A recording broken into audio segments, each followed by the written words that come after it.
Bueno, llegamos al viernes, significa que tenemos todo un sábado y un domingo para descansar el cerebro de todo esto, y reflexionar, meditar, preparar preguntas para el lunes y vernos de nuevo aquí, si el Señor lo permite. Ayer dejamos el estudio en un aspecto, comenzamos a considerar un aspecto de la parte inmaterial del hombre que se llama carne. ¿Recordáis este asunto de ayer? Que era la parte inmaterial del hombre que, accionada por el pecado, se opone voluntariamente a Dios y, a consecuencia de su condición caída, pues produce en el creyente, en el hombre en general, en el creyente también, orientaciones y deseos y pasiones que se manifiestan luego al exterior en acciones concretas. Yo quisiera recordaros, mis queridos hermanos y amigos, que la carne, a veces consideramos la carne como una expresión de sentimientos violentísimos. A veces los sentimientos de la carne no se manifiestan tanto al exterior. De manera que hay adulterio, fornicación, eso sí que se ve. Pero hay resentimientos, celos e ira que si no continúan más allá no se ven, pero están ahí. Y son obras tan malas como cualquiera de las otras acciones perversas que se hacen evidentes al exterior. La carne además produce malos deseos en la mente.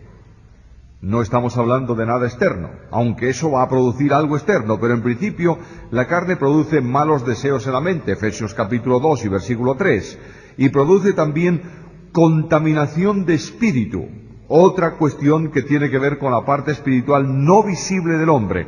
Así que la sabiduría de la carne se opone a la sabiduría de Dios, que era el punto en que quedamos ayer por la noche. Había una pregunta que yo formulé así muy de pasada: ¿cuántas áreas del hombre afecta la carne? ¿Recordáis esto? ¿Lo habéis descubierto? Gálatas capítulo 5, versículos 19 al 21. Leemos ahí, manifiestas son las obras de la carne. El apóstol no está dando una lista exhaustiva de todas las obras de la carne, sino de algunas que son manifiestas. ¿Entendemos ese significado? No está diciendo Pablo, mirad, las únicas obras de la carne o que produce la carne son estas. No, está diciendo, hay obras de la carne que son estas, que son manifiestas. Probablemente cuando Pablo hace esta clasificación de obras de la carne, está pensando en problemas de la iglesia o de las iglesias de Galacia. Y él está listando en su mente lo que era habitual, conforme a su conocimiento, entre aquellas iglesias. No habitual, se manifestaba en hermanos carnales. ¿Está claro? De modo que el apóstol Pablo habla de unas cuantas obras de la carne. Ahora, ¿cuáles son las obras de la carne y qué partes afectan? En primer lugar, voy a mencionarlas así por encima. En primer lugar están las obras que afectan... dejadme buscar los apuntes para decirlo con la misma palabra. Primeramente está el área moral de la carne. Y leemos ahí, versículo 19, manifiestas son las obras de la carne que son adulterio, fornicación, inmundicia, lascivia. En segundo lugar está el área religiosa, idolatría, hechicerías, enemistades, idolatría y hechicerías. Luego está el área personal, de relaciones, enemistades, pleitos, celos, iras, contiendas, disensiones, herejías, envidias. A continuación viene el área que afecta la conducta íntima del hombre, homicidios, borracheras, orgías y cosas semejantes a estas. ¿Qué hemos descubierto aquí? Que la carne afecta ¿cuántas partes del hombre? La totalidad. No sólo de la intimidad del hombre, sino de las relaciones del hombre. Por tanto, la carne condiciona absolutamente, actuando en la parte espiritual, condiciona absolutamente la vida del hombre, la vida de la persona.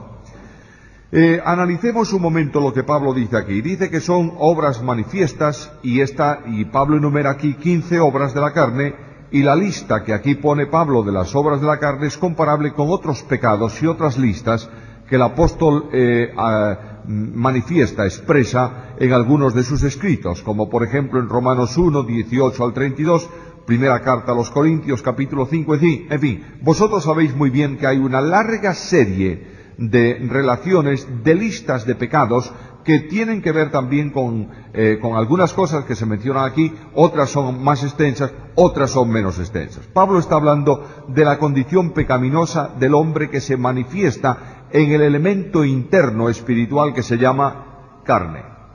Ahora, ¿cuáles son las obras de la carne que afectan el área moral? Primeramente, comienza nuestro texto en esta versión diciendo que las obras de la carne son adulterio. Quiero decir a los expertos en Biblia que esta palabra adulterio no figura en los principales manuscritos de la Biblia. Ahora, un paréntesis, por favor. Últimamente se han dicho, hay muchos predicadores que pasan mucho tiempo diciendo esto no está bien traducido, esto no está en el original, y a última hora preguntamos, bueno, ¿cuál es la Biblia que tenemos que tener? Son problemas que se expresan desde el púlpito, yo no digo intencionadamente, pero a veces incorrectamente. Cuando prediques en una congregación, este es un curso de un instituto bíblico, por tanto podemos levantar un poquito el nivel, pero cuando prediques en una iglesia delante de una congregación, entiende bien esto, por favor. A nadie de la congregación le interesa el griego, porque muchos de ellos saben malamente el castellano. ¿Qué le vas a meter el griego? Los vas a volver locos. Segundo, cuando tú trates de hablar algo en griego, por favor, hazlo sabiendo el griego. ¿Qué valdría que yo dijese ahora algunas palabras en alemán si no sé alemán? Pues si hay un alemán aquí va a decir, mira, pobrecito, no sabe absolutamente nada de lo que está diciendo. No es ninguna vergüenza que un predicador no sepa griego. Pues no, señor, lo que hace falta es que sepa Biblia. Esto sí que es necesario. Tengamos mucho cuidado con estas cuestiones, ¿eh? Ahora, cuando en un lugar así como este, en un número reducido de personas que están investigando la Escritura, alguien dice, esto no aparece en los mejores manuscritos, está diciendo simplemente lo siguiente. No tenemos hoy en día ningún original de la Biblia. Esto lo sabéis todos. ¿Los originales qué son los originales? Pues son el primer manuscrito que salió de la mano del autor. No hay ninguno. Cuando se habla por ahí de originales, se está hablando de copias que proceden de los originales. Y se le llaman originales. Realmente no debe llamarse el original, se le debe llamar manuscrito, porque son textos manuscritos que tenemos ahí. El primer original fue copiado ¿cuántas veces? Muchas. Los copistas, por muy buenos que sean, de vez en cuando meten una pifia. Y algún copista copió, por alguna razón, cuando estaba haciendo la copia, estaba cansado, le llamaron para comer, y dejó ahí ese punto y volvió a copiar después, y en vez de copiar fornicación, solamente copió adulterio, y luego siguió con fornicación. Y se ha metido una palabra de más. Esa copia deteriorada o defectuosa o añadida de ese copista pasó a otro que la copió, y ahí tenemos toda una hilera, una relación de manuscritos que tienen la misma diferencia. Proceden entonces, cuando tú los encuentras, proceden de una misma raíz, de un mismo tipo de manuscrito antiguo, copias de los originales. Cuando los eruditos en texto griego analizan esto, llegan a ciertas conclusiones y sugieren que los manuscritos mejores son, y dan una serie de razones. No siempre los más antiguos son los mejores.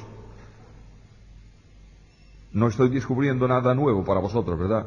Quiero decir que las copias más antiguas debieran ser técnicamente las mejores, pero a lo mejor una copia muy antigua es la que tiene la falta. Y otras copias que se hicieron de ese original posteriores a esa no tienen esa falta. Por tanto, no siempre los manuscritos más antiguos son los más fiables.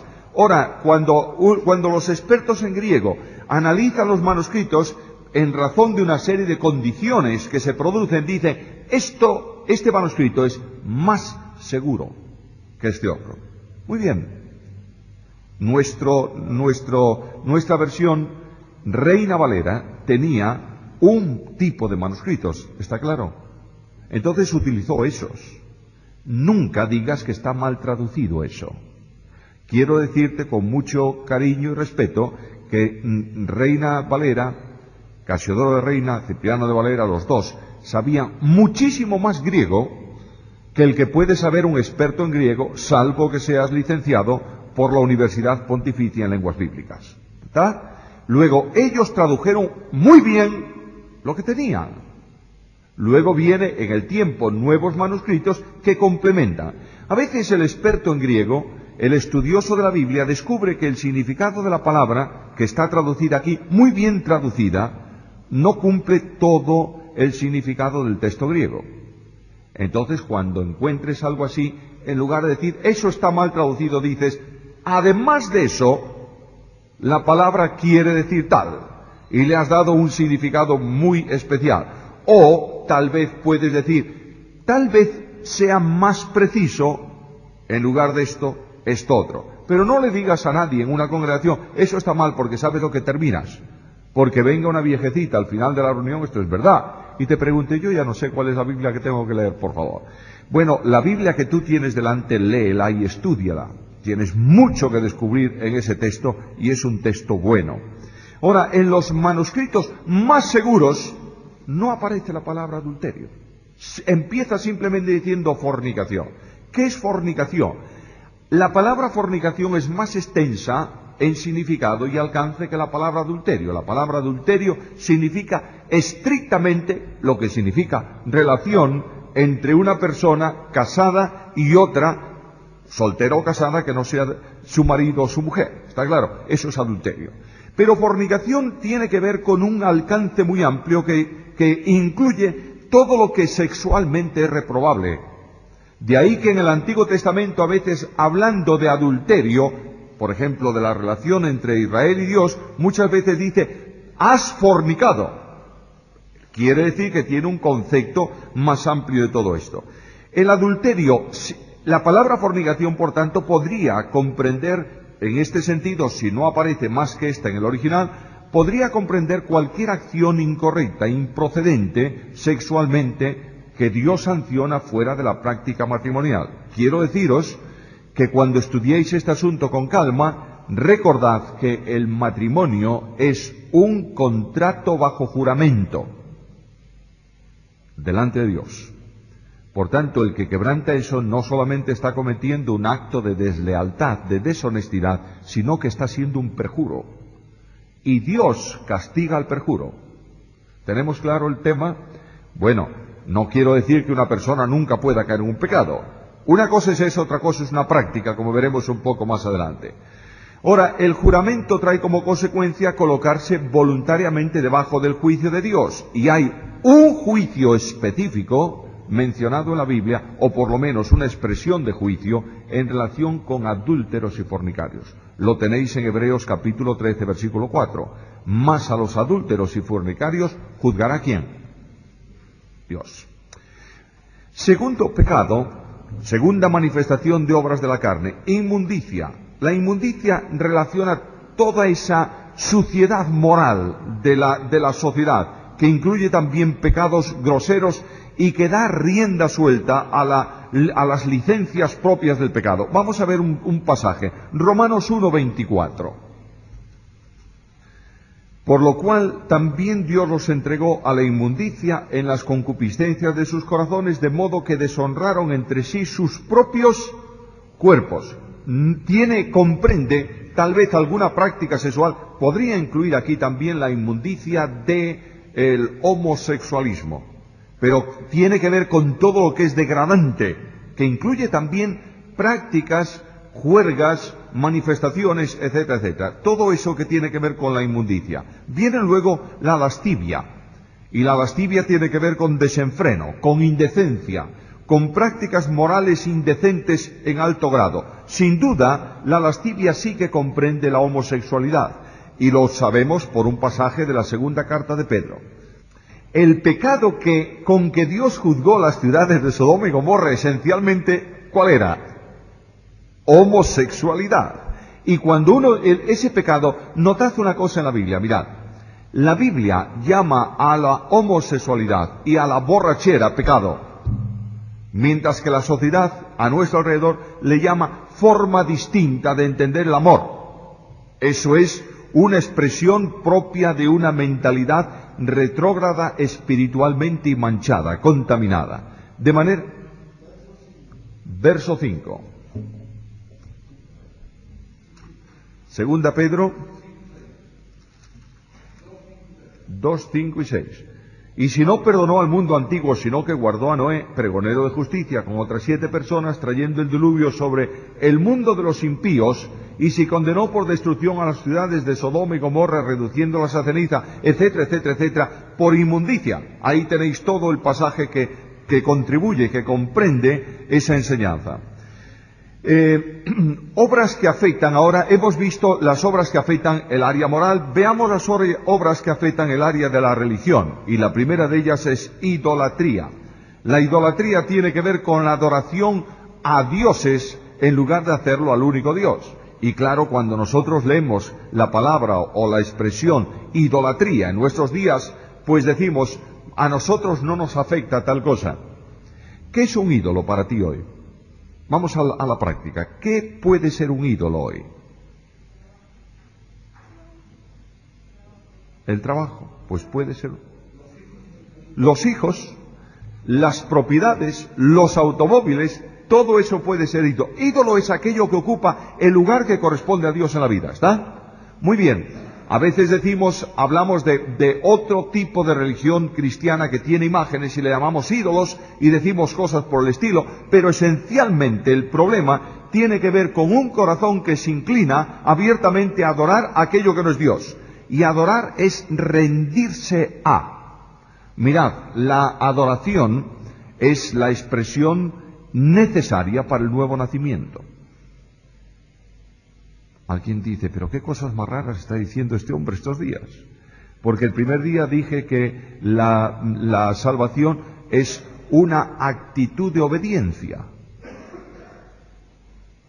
Porque dice la Biblia que hay que creer con el corazón, rindiendo al Señor, obedeciendo, y en 2 Tesalonicenses, capítulo 2, hay un texto que dice que envía un espíritu de oscuridad a aquellos que no obedecieron a la verdad del Evangelio, obediencia. Ahora os digo que no se salva nadie que no adora.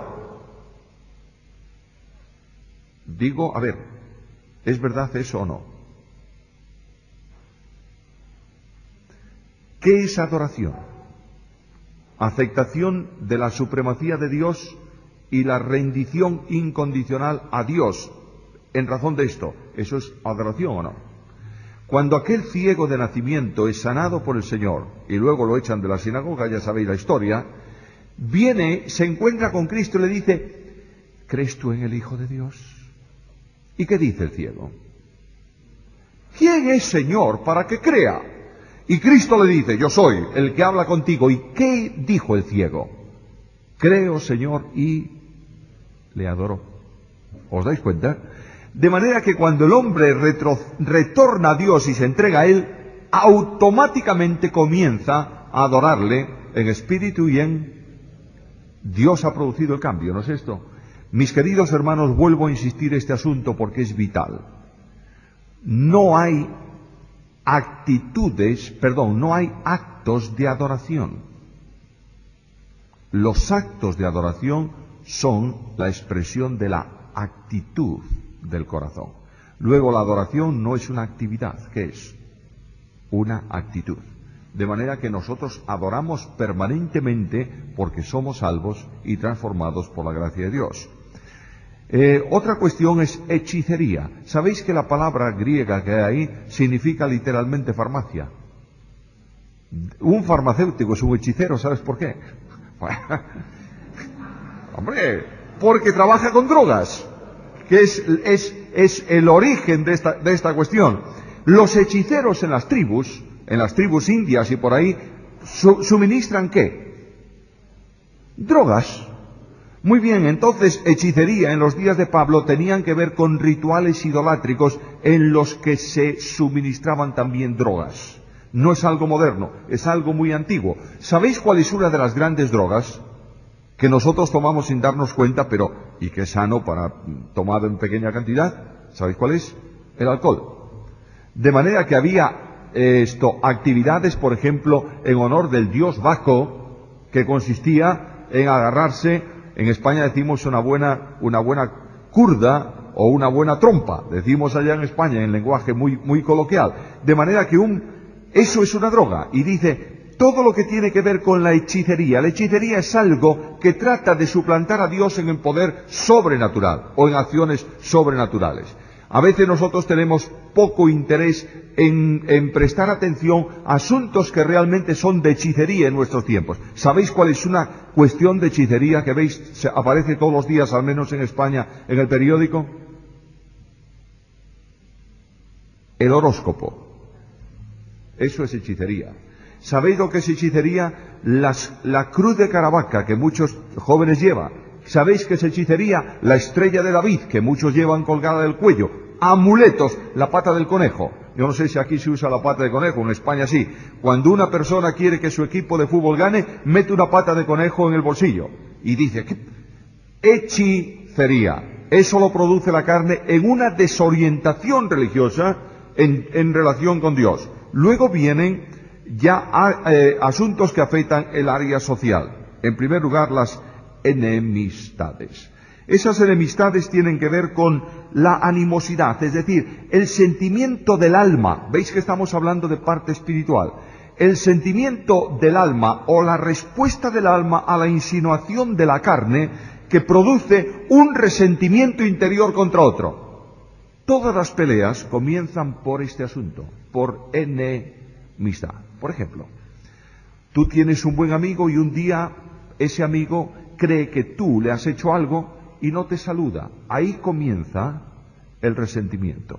Muchas veces somos capaces de tapar esa enemistad con el manto exterior de la hipocresía, pero tenemos resentimientos contra la persona. ¿Por qué motivo este progresa tanto y yo no?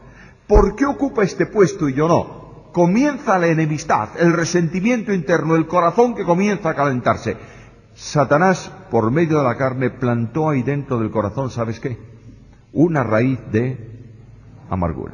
Mirad, las raíces que van brotando, siempre son semillas pequeñas que a veces no se le da importancia. En Galicia, las praderas nacen por generación espontánea. Galicia y todo el norte de España es absolutamente verde. Si tú no arrancas la hierba, arrancarla literalmente, al cabo de un poco de tiempo tienes hierba en el campo.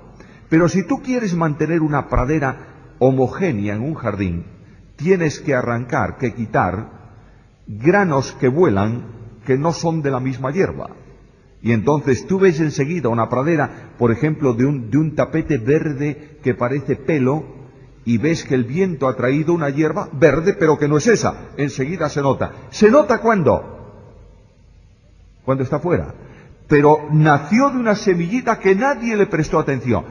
La carne inyecta en el corazón del creyente una semillita que comienza a generar una raíz, y es una raíz amarga. ¿Sabéis lo que pasa con una raíz amarga?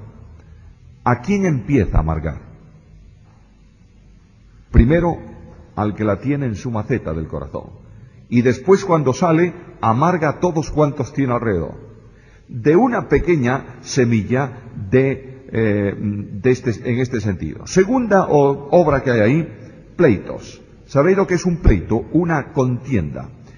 A la animosidad sigue la contienda. Pero aquí esta palabra en este sentido no quiere decir ya una pelea abierta, sino hostilidad manifiesta. Es lo que va a producir el comienzo de las riñas, lo que produce la discordia, lo que produce la contienda. Ver Romanos 1, capítulo 1, versículo 29. Estando atestados de toda injusticia, fornicación, perversidad, avaricia, maldad, llenos de envidia, homicidios, contiendas. Ahí tenéis la misma progresión en otra lista de Pablo. Discordia, contención. Ya no está tan tapado ese asunto, ya está saliendo al exterior. Y luego viene una manifestación que avanza un paso más. Celos. Los celos es la consecuencia que va a derivar en los pleitos. Notad que hay una distinción entre la palabra celo, singular, y la palabra celos, plural. La palabra celo tiene que ver con algo que afecta al deseo íntimo y profundo de la persona. Por ejemplo, tienen celo de Dios. Puede estar equivocado o no, pero tienen una orientación en favor de algo. Aquí es en razón del orgullo personal. Los celos es una manifestación clarísima de envidia que ya ha producido una orientación para el funcionamiento. ¿Cuántas personas tienen celos de otras personas y no lo manifiestan hasta que comienza el problema y la revolución? ¿Cuántas veces, queridos hermanos, hay una persona en una iglesia que siente celos de otra? Porque a lo mejor el Señor le ha dado un don más brillante que el de él. Y él se siente mermado, menoscabado. Claro, no sabe que esos celos contra el hermano que tiene un don especial del Espíritu de Dios es realmente una posición contraria a la voluntad de Dios. Porque ¿quién da los dones a los creyentes? Dios. ¿Y por qué se los da? ¿Porque son mejores? ¿Porque son más guapos? Porque quiere hacerlo, punto final. Y se los da como instrumentos en sus manos, instrumentos operativos, ¿para qué? ¿Para su gloria o para la edificación de la iglesia? Para la edificación de la iglesia. Luego, cuando una persona tiene algo, debe pensar que no ha recibido o no lo ha adquirido él, sino que lo ha recibido de Dios. Por tanto, no vale para gloria personal. Y tampoco el que no lo tiene debe sentir envidia del que lo tiene, porque no lo ha recibido él, ese don, pero ha recibido otros dones con los cuales puede y debe ministrar en la iglesia. Yo no conozco, ¿tú conoces alguna mano o algún miembro de tu cuerpo que tenga envidia de otro miembro de tu cuerpo? No, funcionan armónicamente. Las manos se conforman donde están, los pies donde están, las orejas donde están. Todos funcionan bien porque están dentro del cuerpo. Así debiéramos entender nosotros la vida cristiana. Estamos integrados en un cuerpo. En ese cuerpo nadie es imprescindible, pero todos son necesarios. Muy bien, y la gloria final de toda la obra será del Señor. Celos. Ahora vienen las iras, y aquí las iras significa literalmente un arrebato de animosidad violenta. A veces ese arrebato te pone colorado y quieres decir, pero no dices nada, pero ya está la ira manifestándose, ya está actuando y va a exteriorizar tarde o temprano el rencor que hay dentro del alma, dentro del corazón. Y de las iras se pasa a las contiendas. La contienda en el Nuevo Testamento siempre que aparece, o casi siempre, denota ambición personal. Denota la búsqueda de lo suyo propio. Claro, cuando no consigues lo que tú quieres, entonces ¿qué haces? Contiendes, riñes, pleiteas, te enojas, luchas para conseguirlo. Las contiendas, la raíz de la palabra contienda, esto es muy interesante. La raíz de la palabra contienda deriva de una voz griega que significa salario o asalariado. ¿Por qué entonces podemos unir esto? ¿Qué significado se le puede dar? Tiene que ver esencialmente con aquellos que buscan seguidores que le satisfagan, que le brinden, que le ayuden, que le den algo. ¿Entendéis? Por ejemplo, las contiendas, ahora estáis en elecciones. Yo no sé si aquí se produce eso, pero en España sí. Violentos arrebatos de ira de un político contra otro. ¿Qué busca con eso? Buscar cautivar gente que siga a su par.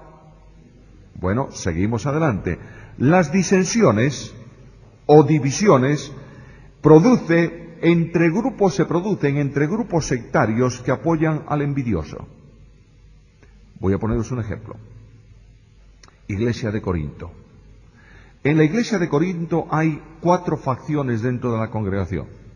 Unos son de Pablos, otros son de Cefas, otros son de Apolos, y los más santitos de la iglesia, ¿de quién son? Todos iguales, exactamente iguales todos. Habían formado su partido y yo estoy seguro que cada uno de ellos peleaba contra el otro por buscar partidarios, a ver cuál es el que más engorda dentro de la iglesia para ser el más respetado y el que tiene el dominio. ¿Y Pablo qué dice de eso? Dice, mirad, lo que sois vosotros, sois unos infantiles, porque no entendéis, no discernís el cuerpo de Cristo. Y aquellos facciosos de la iglesia venían y se sentaban para partir el pan. Y dice el apóstol que en esa situación estaban comiendo ¿qué? Juicio para sí. ¿Por qué causa? Porque no discernían qué cosa. ¿Y eso qué significa? No discernir el cuerpo, ¿qué significa?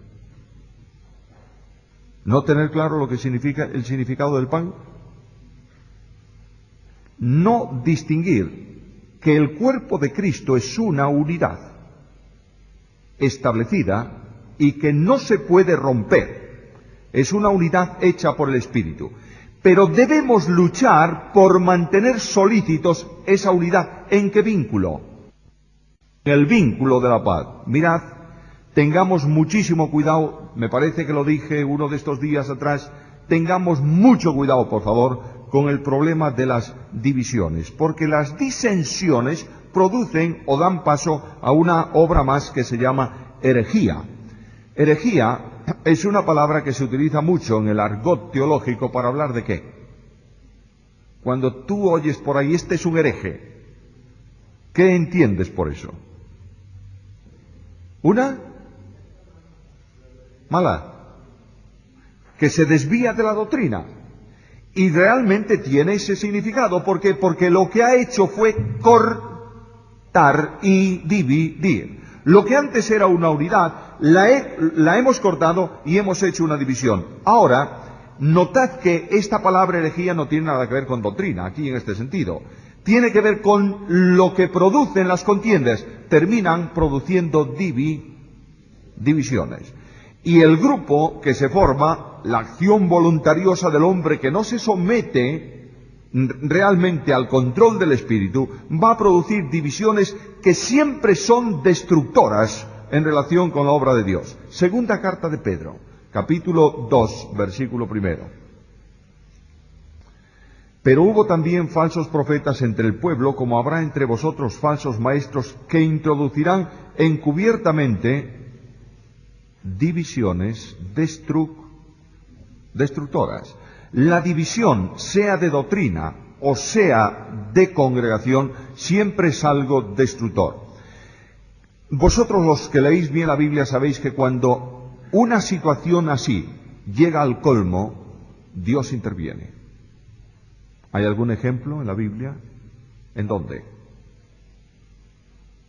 De una intervención de Dios por divisiones en la iglesia. Primera carta a los Corintios, capítulo 11, versículo 30. Dice que por esta razón algunos entre vosotros están debilitados, otros enfermos y algunos. ¿Por qué razón? Porque habéis dividido la iglesia. Y Dios estaba interviniendo con toda probabilidad con los cabezas visibles, los causantes directos de aquella división. Ahora, mis queridos hermanos, ¿vosotros creéis que el Dios nuestro es el mismo de los Hechos de Apóstoles o es distinto? Yo creo que es el mismo. Tal vez tiene más paciencia. No, Dios no tiene más cosa de nada. Pero Dios está soportando demasiado en muchas ocasiones, ¿entendéis? Pero hay referencias históricas que nos advierten, ten mucho cuidado, por favor, no se te ocurra, bajo ningún concepto, ser el motor de una división de la iglesia. Quiero recordarte una cosa, sobre todo a los mayores, a los que tenéis años en el Evangelio. Las divisiones de las iglesias se producen en el 99% de las ocasiones no por doctrina, sino por capricho. No se produce porque en la congregación alguien está negando la deidad del Espíritu Santo, no. Se produce porque alguien piensa y eleva a la categoría de doctrina mandamientos de hombres. Ahí tenemos una división. Y se produce porque alguien tiene más alto concepto de sí que el que debe tener y anhela lo que no le corresponde, que se produce una división. Yo quiero enfatizar esto con mucho respeto y mucho cariño. Pide al Señor que antes de ser instrumento de división en una iglesia te lleve a su presencia. así de serio y así de solemne. Queridos hermanos, en la Iglesia no es suficiente apariencia, es necesaria realidad, Y en este sentido, las obras de la carne actúan tan tapadamente, se revisten de una espiritualidad que no es para producir lo que tienen como objetivo esencial: desorientar y fraccionar, dividir, causar problemas en la obra de Dios. Viene la última expresión que dice ahí en vuestra Biblia: en envidias. Bueno, ¿y eso de envidia qué es? Bueno, si os fijáis, hay una cosa muy curiosa que yo descubrí cuando hacía estas notas en esta lista. Yo sé que no hay descubrimiento posible, pero se me pusieron los ojos encendidos cuando vi esto. Notad que en la lista de pecados contra el área social, ¿con qué comienza? A ver, mirad ahí. ¿Con qué comienza, por favor? ¿Con? A ver, versículo enemistades. ¿Y con qué concluye? Con envidia. En primer lugar, las enemistades se relacionan con el temor a perder lo que uno tiene. Una manifestación de egoísmo, ¿verdad? Y la envidia manifiesta el desagrado contra lo que tiene el prójimo. ¿Notáis cómo va progresando? Las enemistades es porque no me tratan bien, porque yo voy a perder posición, etcétera, etcétera, etcétera. De momento estoy vigilando, cuidándome de mí. Al final, deseo lo que otro tiene. Ahí está todo el desarrollo tremendo de la carne actuando en el área social. Y siempre esta palabra tiene un sentido malo en todo el Nuevo Testamento. Ahora, obras que afectan a la parte íntima de la persona. Habla en primer lugar de homicidios. Y quiero deciros también a los estudiosos profundos de la Biblia que esta palabra homicidio no aparece tampoco en los mejores originales, pero tampoco tiene nada que ver, porque una de las intenciones de la carne activada por Satanás es la muerte del prójimo. ¿Sí o no? Mirad, un día Cristo está enfrentándose a los fariseos. Los fariseos decían: nosotros somos hijos de Abraham. ¿Qué le dice Cristo? No sois hijos de Abraham, sois hijos del demonio. ¿Por qué? Porque Abraham vio este día y se gozó, y vosotros queréis matarme. ¿Notáis? Satanás es homicida, quiere la muerte de la persona, la muerte del ser humano. Los que estudiáis profecía, creo que estáis con un curso de escatología, ¿verdad? Muy bien, los que estáis estudiando escatología, ¿estáis estudiando Apocalipsis por casualidad? Fantástico. Pues el profesor de escatología os dirá que en el río Éufrates hay atados 4 ángeles, que serán desatados en un determinado momento de la gran tribulación, cuyo ánimo es ¿qué? Matar. De manera que hay espíritus diabólicos destructores que tienen como intención personal causar la muerte de las personas. Aquí habla de homicidio. Ahora mirad una cosa. La envidia, los celos, son razón de homicidio. Porque cuando el Señor Jesús en el Sermón de la Montaña habla del que llama loco a su hermano, está diciendo que ha pecado ¿contra qué mandamiento? No matarás. Mira, cuando tú tienes envidia de alguien, lo que tú quisieras poder hacer es sacarlo de en medio. No digo que tú quieras tomar una pistola y eliminarlo, pero el sentimiento profundo es que te estorba. ¿Está claro? Luego, eso es el espíritu ¿de qué? De homicidio. Luego vienen las borracheras. Ahora, borrachera, notad algo interesante también aquí. Borracheras, ¿está en singular o en plural? A ver, miradlo ahí. Luego, es muy diferente una persona que anda en borracheras a una persona que ocasionalmente se pescó una borrachera. Pongo un ejemplo. Imagínate, llega el día de Nochebuena, de Navidad, te han puesto en Europa. Aquí creo que tomáis también pavo y todas estas cosas. Y almendras y, claro, están los europeos trasladados a un lugar que hace calor y allí hace frío. Bueno, te tomas un buen vaso de vino porque estamos en Navidad y como hace calor y el vino está fresquito, te tomas otro. Y al cabo de un rato, por seguir la corriente, te tomas el tercero. Y como ya no caben en el estómago, suben a la cabeza. Y claro, pues hoy andas como un navío de un lado para otro. Te has emborrachado. Bueno, ¿es pecado eso o no? Sin duda. Una cosa es una acción ocasional, otra cosa es una práctica habitual. Un creyente no puede ser un borracho. Puede caer un día en una borrachera. ¿Conocéis? ¿Estáis viendo la diferencia? ¿Un creyente puede caer en un pecado de adulterio una vez? Puede. Quiero deciros que es difícil, Dejadme hacer un paréntesis aquí. A veces hablamos de caídas ocasionales en el adulterio. Fue una circunstancia así, plum. No. De manera ninguna. Todo pecado sexual en relación con un casado o un hombre o mujer exige una preparación y un tiempo de meditación, Esto seguro. Tenéis el ejemplo de David en la Biblia. ¿Cómo comenzó el pecado de David? Vio, codició, tomó. Exige una práctica. Luego a mí historias de estas del flechazo y la caída no las creo, perdonadme, pero no las creo.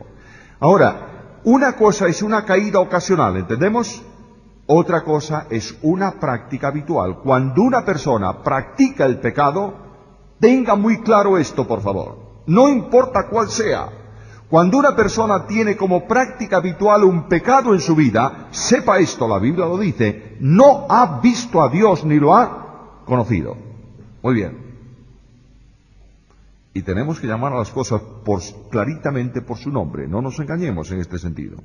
Habla de borracheras, luego habla de orgías, una palabra que en el griego se utilizaba, por ejemplo, para las fiestas en honor a Baco. ¿Sabéis quién era Baco? El dios del vino. Y el día del honor del dios del vino se reunían para una orgía que comenzaba con una cantidad astronómica de ingestión de alcohol y terminaba, pues, no sabemos de qué manera, practicando las atrocidades morales más grandes. Dice Pablo orgías, y ahora dice, por si algo queda fuera de esto, cosas como estas. El griego utiliza una palabra muy interesante que significa homologar. ¿Sabéis lo que es homologar? Pues tener un modelo y ajustarse a ese modelo. Cuando hablamos de un producto, por ejemplo, de un enchufe homologado, es que ha cubierto, alcanza unas normas establecidas. De manera que Pablo dice, mira, cualquier cosa que tenga que ver con algo parecido a las orgías, estas son obras de la carne. Y dice el apóstol Pablo que los que practican, notad esto por favor de nuevo, los que practican estas cosas no heredarán ¿qué cosa?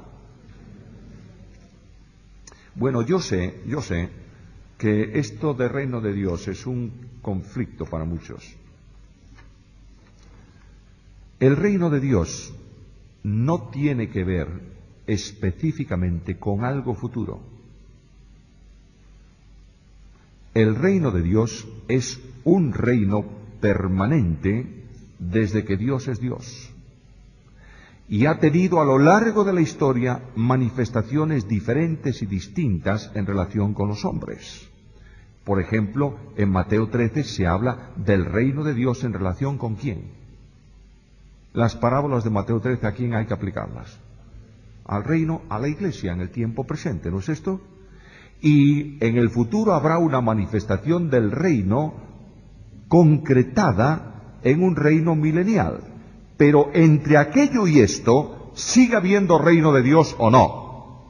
Pues si no, lo que dice Pablo es muy raro. Dice que nos libró de la potestad de las tinieblas y nos trasladó ¿a dónde? Al reino de su amado Hijo. Yo quisiera que reflexionaseis un poco, no quiero entrar en polémica, por favor, pero quiero que reflexionéis sobre el concepto reino de Dios y reino de los cielos. Muchas veces se ha hecho una división exhaustiva, violenta de ese asunto, y es palabras utilizadas como sinónimo en un evangelio o en el otro. Yo personalmente creo que no existe una diferencia notoria entre el reino de Dios y el reino de los cielos. Pero, si alguien lo quiere entender de otra manera, entiéndalo. Lo que quiero deciros con esto es lo siguiente: el que practica el pecado, el que vive en el pecado, no es heredero del reino de Dios. No es. ¿Por qué? Porque no ha nacido de nuevo. Quiero recordaros a los que conocéis bien la Biblia que tanto al reino milenial como al reino mediado en el tiempo presente solo se accede por el nuevo nacimiento y la salvación. Nadie va a entrar en el milenio, gente viva de Israel y de las naciones, que no hayan pasado y aprobado el juicio que Cristo va a establecer en su retorno para juzgar las naciones de Israel. Al milenio, al reino material, milenial, entran solo los salvos. ¿Y al reino eterno quiénes?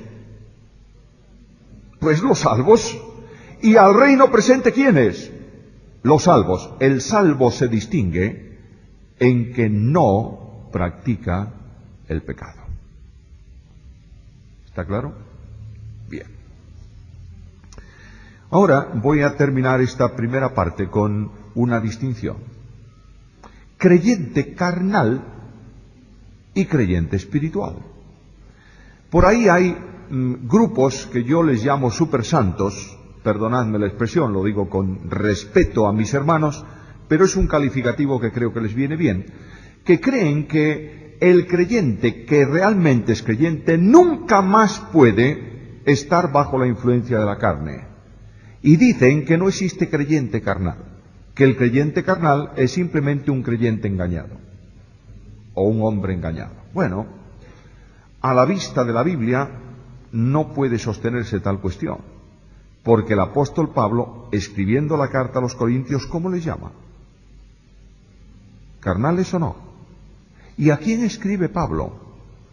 A los santos y fieles en Cristo Jesús. ¿Son salvos o no son salvos? Pero les llama carnales. La distinción es muy fácil de entender. Carnalidad y espiritualidad depende del motor espiritual que mueva la acción. Si la acción la mueve la carne, esa persona es un carnal. Si la mueve el espíritu, es espiritual. Y no tiene que ver, Satanás siempre procura que veamos al exterior, no al interior. Y es hora de ver al interior y no al exterior. Una persona puede aparentemente ser muy espiritual y estar funcionando en la carne. Pongo un ejemplo. Vienes a la reunión de oración todas las semanas. Eres el primero en asistir al local. Te sientas con el mejor porte, la mejor ropa que tú puedas traer, en el primero de los bancos y con mucha reverencia, rostro inclinado, silencio profundo, etcétera, etcétera. Y te levantas para orar. Y la intención tuya, cuando dijiste amén, es que haya muchos en la iglesia que digan, vaya oración. Eres un carnal. ¿Está claro? Ahora viene la viejecita, hermana, el domingo por la mañana. Nunca ha dicho nada, apenas buenos días. Pero entra muy tempranito al local y trae un paño y limpia los bancos. Y guarda el paño en el bolso, que nadie lo sepa. ¿Por qué lo haces? Lo hago para que mis hermanos no manchen la ropa. Eso es una obra espiritual. La ha movido el espíritu. ¿Notamos la diferencia? Mis amados hermanos, y con esto concluyo esta parte, en el tribunal de Cristo habrá gigantescas sorpresas de obras que parecen espirituales y no aparecerán allí, porque son carnales. Dios nos libre del control de la carne, pero tengamos en cuenta que a veces aparentemente nos hace muy malas pasadas. Por eso Pablo dice a los hermanos que esta clase de cristianos no andan según el Espíritu, sino conforme a la carne. El conflicto en la parte espiritual se produce entre la carne que quiere arrastrarte a una situación ¿Y cómo puedes vencer la carne? Luchando contra ella. Otra lección que me cuesta mucho aprender. La victoria en la vida cristiana no consiste en luchar, sino en dejar que Dios lo haga por ti. El espíritu es el que lucha contra la carne. Luego lo que tú tienes que hacer es mantenerte en la posición de victoria en que el espíritu te ha colocado en Cristo. Mientras no te muevas de esa posición, automáticamente la Biblia dice que Dios te lleva en triunfo siempre en Cristo. Cuando tú te mueves de esa posición, te desvinculas del poder del espíritu, automáticamente, aunque te parezca lo contrario, aunque aparentemente no tengas ningún tipo de manifestación interna de las que he mencionado, eres un derrotado. Porque no hay poder lejos de Jesús. Separados de mí, nada podéis hacer. Hay aquí otra cosa, perdonadme un minuto más, porque hoy estoy con paréntesis y ya de verdad lo dejo. Mirad, hay una idea generalmente introducida que deriva de una interpretación incorrecta de la acción de las personas divinas en el creyente. Y siempre o casi siempre vinculamos el poder para la vida cristiana al Espíritu Santo, ¿verdad? ¿Sí o no? Sí, Señor. Y es verdad, es verdad. Hablamos del poder del Espíritu, ¿no es esto? Pero notad algo. Cuando Cristo estuvo en la tierra, todo cuanto Cristo hizo, lo hizo bajo la dimensión de un servicio. ¿Entendemos esto? Sí. Cuando Cristo dice, venid a mí los que estáis trabajados y cargados, lo hace como acción propia de invitación suya, o lo hace como hablando lo que oyó al Padre. Hablando lo que oyó al Padre. Cristo dijo, yo no hablo nada de mí mismo, todo cuanto hablo, todo cuanto hago, lo he oído o lo he recibido de mi Padre. ¿Está claro? Luego la invitación a salvación siempre es del Padre. El llamado a salvación es siempre del Padre. El Hijo expresa la voluntad del Padre. Ahora Cristo resucita de entre los muertos y ¿qué dice? Todo poder me es dado, ¿a quién? ¿A mí en dónde? En el cielo y en la tierra. ¿Qué dice Pablo en la carta a los Filipenses? Recibió el nombre que es sobre todo nombre, para que en el nombre de Jesús se doble autoridad, poder y autoridad. ¿Está claro? Ahora el Espíritu Santo es el vicario de Cristo en la tierra hoy. ¿Es así? Es así. ¿Y qué hace? Tomará de lo mío. Por tanto, el Espíritu Santo toma el poder de Cristo y lo comunica ¿a quién? Al creyente. Si no estás en comunión con Cristo, no tienes ni tendrás poder. ¿Está claro? Solo en comunión con Jesús. Por eso Cristo dice, separado de mí, nada podéis hacer. Que el Señor nos ayude y nos bendiga en esto.